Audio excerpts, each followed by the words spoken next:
देख लें जी। अब मेरी अम्मी रोटी बना लाई और अम्मी ने कहा कि कोई ज़रूरत नहीं है वो रोटी खाने के, पूरे दिन में एक टाइम रोटी खाओ, वो भी कच्ची पक्की। तो माएँ ऐसे ही होती हैं। बहरहाल मेरी अम्मी ने खुद रोटी बना के दी और सिलेंडर वाले चूल्हे पे, जो कि गैस मतलब सिलेंडर एक रखा हुआ है अल्टरनेटिव, हम सर्दियों में रखते हैं ना कि अगर वो ना हो तो गैस कम हो तो फिर उस पर बना लें। तो अम्मी ने रोटी बना के दी है, तो बस अब हम खाना खा रहे हैं। और इस व्लॉग को मैं यहीं पे एंड करूं या शायद मैं इसे कल तक कंटिन्यू करूं, इस व्लॉग को लेके जाऊं, क्योंकि आज तो कुछ खास नहीं था। तो देखते हैं कल क्या करते हैं। मॉर्निंग, अस्सलाम वालेकुम। कैसे हैं सब? तो मैंने रात को व्लॉग वहीं पे बंद कर दिया था। खाना खाने के बाद फिर मैंने शूट नहीं कर सकी, पता नहीं क्यों, बहुत थकन सी हो रही थी। तो मैं अब सुबह का वक्त है तो नाश्ता बना रही हूँ हवा हानी और अपने लिए ये पराठे बना रही हूँ।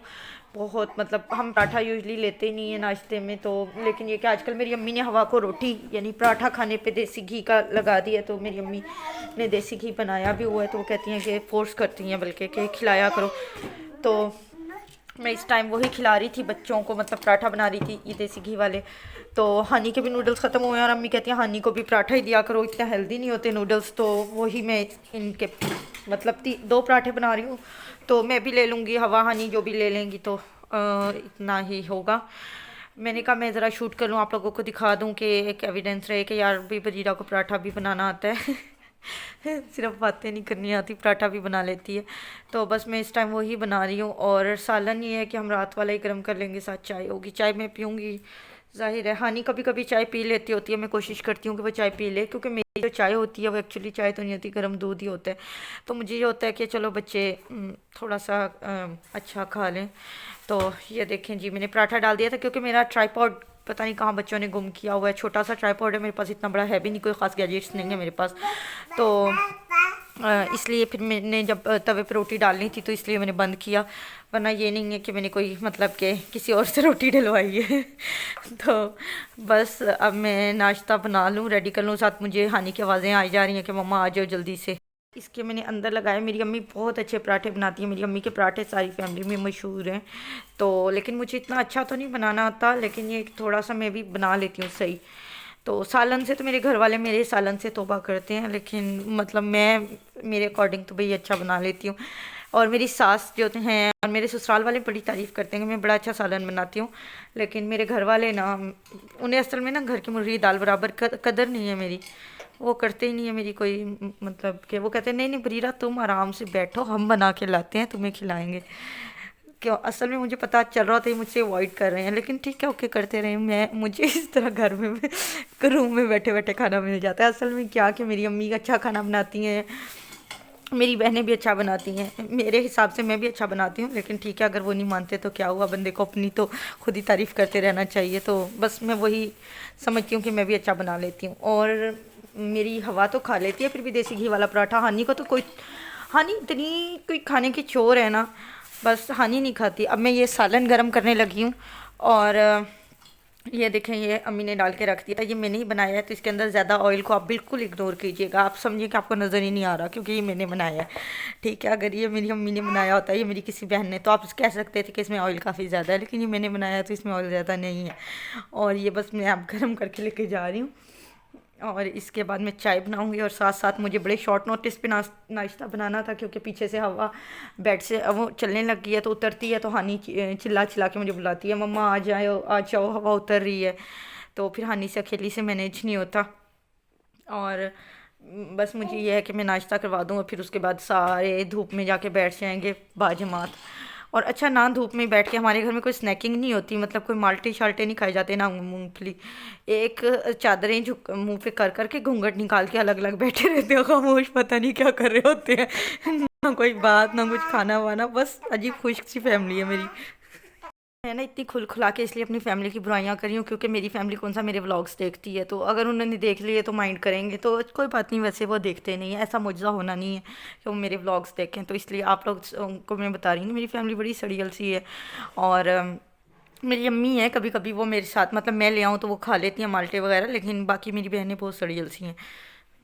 तो मैं छत पे आ गई थी और बस मैंने बच्चे यहाँ पे आप देख लीजिएगा, हानी साइकिल चलाती है अपना ट्राई साइकिल। अभी तक हानी ने नहीं छोड़ा क्योंकि मैंने उसको बड़ा साइकिल लेके नहीं दिया। वैसे मैं प्लान कर रही हूँ मैं इसको बड़ा साइकिल ले दूँ, लेकिन आपको तो पता है कि अभी इतना बड़ा साइकिल काफ़ी एक्सपेंसिव होता है, और मैंने तो अभी मतलब एसी का साथ चल रहा है मेरे, तो दैट्स वाई। और ये देखो, अब कल के व्लॉग में आपने देखा था ना कि इसके बाल पूरे थे, आज इसके बाल काट दिए। मेरी बहन को रातों रात पता नहीं कौन सा भूत चढ़ा और उसने इसके बाल काट दिए। मेरी भांजी के इतने प्यारे बाल थे बेचारी के। तो ये हवा बैठी हुई है और हवा का यहाँ भी है नीचे उतरना है, और मुझे बड़ी चिढ़ चढ़ती है इस बात से। अक्सर गली मोहल्लों में इस टाइप के आपको बच्चे दिखेंगे जो होते ही हैं पूरे कद के, बड़े सारे बच्चे होते हैं और ट्राईसाइकिल पे बैठे हुए बड़े स्पीड से चला रहे होते हैं। हानि उन्हीं बच्चों में बन चुकी है। तो वैसे मेरी फैमिली इतनी सड़ियल भी नहीं है, हंसते बोलते हैं, लेकिन मतलब धूप में बैठ के उनके चुप रहने की लॉजिक मुझे समझ नहीं आती। बच्चे हंस बोल रहे होते हैं, लेकिन शायद वो घूंघट निकाल के ना अपने अपने फ़ोन यूज़ कर रहे होते हैं, शायद इसलिए वो चुप होते हैं। बहरहाल ये हानि की आपके लिए केस। और फिर उसके बाद मैं भी चारपाई पे लेट गई, लेकिन मैंने घूंघट नहीं निकाला, मैंने फ़ोन उठा लिया सामने और मैंने कहा चलो मैं आप लोगों को एक रोशन दिन दिखा दूँ, और जिसमें ये चीलें उड़ रही हैं। मैंने एक यहाँ पे एक फ़ोटो भी लिया और मैंने इंस्टाग्राम पे डाल दिया। और बस आजकल की लाइफ में यही चल रहा है। सर्दियों के दिन मतलब गर्मी होती है तो मुझे सर्दी आने की फ़िक्र होती है, और सर्दी में मुझे हमेशा गर्मी की फ़िक्र होती है। पता नहीं, मैं किसी भी हाल में खुश नहीं होती, इंसान किसी हाल में खुश नहीं है बाय द वे। तो पता नहीं आज मैं ऐसा फजूल क्यों बना रही हूँ, क्यों ऐसे उल्टी सीधी बातें करे जा रही हूँ। शायद इसकी वजह यह है कि इतने दिन व्लॉग ना बनाने से मेरा माइंड बिल्कुल ही ना हिल गया अपनी जगह से। एनीवे उसके बाद हम बाहर आए थे घंटा घर वाली साइड पे, तो मैंने कहा कि हमेशा मैं आपको घंटा घर पे डिफरेंट जो शॉप्स होती हैं कि कभी क्रॉकरी की, ब्लू पोट्री की, कभी कहीं की दिखाती हूँ। तो आज मैं आप लोगों को दिखाती हूँ कि जो घंटा घर जो रोड है हमारा मुल्तान, अंदरूनी मुल्तान कैसा लगता है। तो हवस और लालच का नतीजा सिर्फ तबाही है, ये देखें लिखा हुआ था। तो बहरहाल तो ये घंटा घर है हमारा मुल्तान का मशहूर घंटा घर, जिसकी तरफ सारी तरफ रोड्स जा रहे हैं। कोई खुस्सा मार्केट की तरफ जा रहा है, अब्दाली रोड की तरफ, कोई कचहरी रोड की तरफ जा रहा है, और कोई ऊपर ईदगाह की तरफ जा रहा है। तो अभी हम वापसी की तरफ थे, तो मैंने ईदगाह वाली तरफ से हम जा रहे हैं, तो मैं उतर के ना रिक्शे वाले भाई को कहूँगी ज़रा रोके, तो मैं आपको दिखाऊँगी यहाँ पे ईदगाह पे इतने, ईदगाह नहीं सॉरी यार, वो क्या कहते हैं, खिला खिला, इतने कबूतर हैं यहाँ पे। मुल्तान की पब्लिक लाइब्रेरी भी है यहाँ, मुल्तान क्राफ्ट बाज़ार भी है, और यहाँ बाइक के ऊपर चादर भी डाली हुई है। तो ये देखें कबूतर, कितने कबूतर हैं। और ये ना हमारे कम से कम हमारे एरिया तक, यहाँ से काफ़ी दूर है हमारा एरिया, और हमारे एरिया में भी जो रोशनदान जो जगह खाली मिले वहाँ कबूतर अपना घोंसला बना लेते हैं। तो पूरे मुल्तान में कबूतर बहुत ज़्यादा मज़ार की वजह से। तो ये देखें मैंने बिल्कुल फिर करीब आके, वो थोड़ी सी पीछे थी तो फिर मैं यहाँ आ गई। लाइब्रेरी के बिल्कुल साथ में ये खाली जगह है, और ये देखें यहाँ पे लोग आते हैं, इनको दाना डालते हैं। जो लोग मज़ार पे आते हैं वो यहाँ कबूतरों को दाना भी डालने के लिए आते हैं। यहाँ पास में दाने वाले भी बैठे होते हैं। तो इतने कबूतर होते हैं, और बीच में कौवे भी आके शामिल हो गए। वो गुड लुकिंग नहीं है, लेकिन फिर भी वो दाना तो उनको वो भी खाते हैं। और जब यहाँ कोई आता है तो फिर ये एकदम से इतने कबूतर उड़ते हैं। तो वो जब मुल्तान का एक क्या ट्रेडिशनल व्यू दिया जाता है, या जब वो शहरों की बात होती है पाकिस्तान की, जब मुल्तान दिखाते हैं तो वो यूँ मज़ार के ऊपर उड़ते हुए कबूतर दिखाते हैं, तो वो यही वाले कबूतर होते हैं। तो ये देखें, और ये सारे कबूतर दाना खा रहे हैं। इतने सारे कबूतर थे, इतना अजीब भी लग रहा था और अच्छा भी। और लोग रुक रुक के देख रहे थे। ये देखें ये दाने वाले बैठे हुए हैं, और यहाँ पीछे से रोड है जहाँ से उतर के हुसैना गई, रहीम सेंटर, यही सारा कुछ है। ये मुल्तान की मेन जगह है, और यहाँ पे हमेशा इतना रश होता है, चाहे आप दिन को आएँ रात को आएँ, और छुट्टी वाले दिन आए या वर्किंग डे पे आए, बहुत रश होता है। वो घंटा घर नज़र आ रहा है जो मैंने आपको क्लोज करके दिखाया था। और ये देखें, और हवा देख के इतना खुश भी हो रही थी, डर भी रही थी, उसको समझ नहीं आ रहा था कि ये हो क्या रहा है, इतने कबूतर एक साथ एक जगह पे। तो वो कबूतर को ना, वो पोइम सुनती है ना, मैं तोता, तो वो तोता कहती है, वो इसको तोता समझती है। सारी मतलब उड़ने वाले परिंदों को ना वो तोता कहती है। तो मैं हानी को कह रही थी कि हानी तुम आगे जाओ, और हानी डरपोक बच्चा कि उसको वैसे ही वो डर डर के जा रही थी, उसको समझ नहीं आ रही थी, कहती मैं आगे जाऊंगी तो ये उड़ जाएंगे। तो मैं इसीलिए कह रही थी कि वो उड़ें ताकि ये करीब जाए, लेकिन हानी जा नहीं रही थी। तो फिर ये देखें,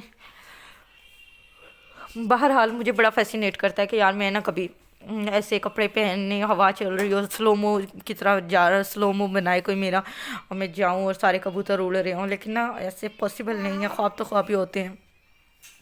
और ये देखें हानी इधर से उधर जा रही है और ये देखें डर के वापस भी आ गई। अच्छा मेरी एक बहन है मेरे से बड़े वाली, वो कितना कौवों से डरती है, इतनी चीखें मारती है जब कौवे आ जाएं। बचपन में मारती थी, अब थोड़ी सी बड़ी हो गई है, थोड़ी सी नहीं मतलब उसकी अपनी बेटी भी है तो जाहिर है नहीं चीखें मारती, लेकिन पता है कि वो डरती है बहुत ज़्यादा, तो हानि भी उसी की तरह डरती है। और ये लाइब्रेरी है जो कि बंद पड़ी हुई है, लाइब्रेरी की साइड है, तो मेरा कभी पक्का मैं इस लाइब्रेरी में आऊँगी, हमेशा से मेरा एक ख्वाब है कि मैं इसकी मेंबरशिप लूँ, यहाँ से आके बुक्स लेके पढूँ, तो मैं आऊँगी कभी किसी दिन। और ये देखें ये शायद बलोच थे और ये मतलब अपनी वही लैंग्वेज बोल रहे थे, तो यहाँ पे जो विजिटर आए होते हैं बाहर से वो भी आते हैं। तो ये मेरा रिक्शा खड़ा हुआ है और ये लोग खड़े हुए हैं, तो चलें आगे चलते हैं, आगे चलते हैं हम फिर। और बस ये देखें अब हम वहाँ से हम चल पड़े और आगे की तरफ अब हम जा रहे हैं। ये बहुत ऊंची जगह है, ये लाइब्रेरी गुजर गई और ऊपर यहाँ से आएगा मुल्तान क्राफ्ट बाज़ार, जिस पे मैंने एक दफ़ा वीडियो भी बनाया था, तो वो तो मैंने आपको दिखाया हुआ है मुल्तान क्राफ्ट बाज़ार। बस अब हम वापस जाएंगे, उतरेंगे तो नीचे वो स्पेयर पार्ट्स की बाइक की सारी शॉप्स आ जाएंगी, उससे पीछे रहीम सेंटर है, उससे पीछे लंडा बाज़ार है, इलेक्ट्रॉनिक्स की शॉप्स हैं, मतलब यही सारा कुछ है, मेन बाज़ार है मुल्तान का। ये देखें ये तरफ है ऊपर क्राफ्ट बाज़ार की तरफ जा रही, और यहाँ पे स्टेडियम भी होता था, जलसा भी होता था, वो देखें वो ऊपर क्राफ्ट बाज़ार है। तो बस मेरा आज का वीडियो इतना ही था, आप लोगों को थोड़ी सी मुल्तान की सैर करा दी, थोड़े से अपने घर की अंदरूनी बातें बता दी, थोड़ा सा अपना नाश्ता बनाने का स्किल दिखा दिया, पराठा बनाने का, गोल रोटी बनाने का स्किल। तो इंशाल्लाह आगे आगे अच्छे अच्छे व्लॉग्स आते रहेंगे और सब कुछ होता रहेगा डेफिनेटली। लेकिन यार आप लोगों ने तो मेरी बात को सीरियस ही नहीं लिया। प्लीज़ 1000 करा दो, तो ये ईयर ख़त्म होने से पहले फ्रेंड एंड फैमिली के साथ शेयर करके बड़ी मेहरबानी होगी। इतना को तो आप लोग मुझे गिफ्ट दे ही सकते हो। वैसे भी मेरी जो व्लॉग वाली फैमिली है वो बड़ी प्यारी फैमिली है माशाल्लाह, अल्लाह मेरी नज़र बद से बचे। आप सारे बड़े अच्छे हैं, ये ना हो कि कल ही आपको मुझे गालियाँ दे रहे हो सारे। तो लेकिन बहरहाल आज का व्लॉग इतना ही था, तो इंशाल्लाह कल मिलते हैं किसी अच्छे और न्यू टॉपिक के साथ। तो तब तक के लिए अल्लाह हाफिज़, बाय बाय, टाटा। ये देखें ये स्पेयर पार्ट वाली सारी मार्केट है, तो आप लोग देखते रहिए, मैं जा रही हूँ, ठीक है।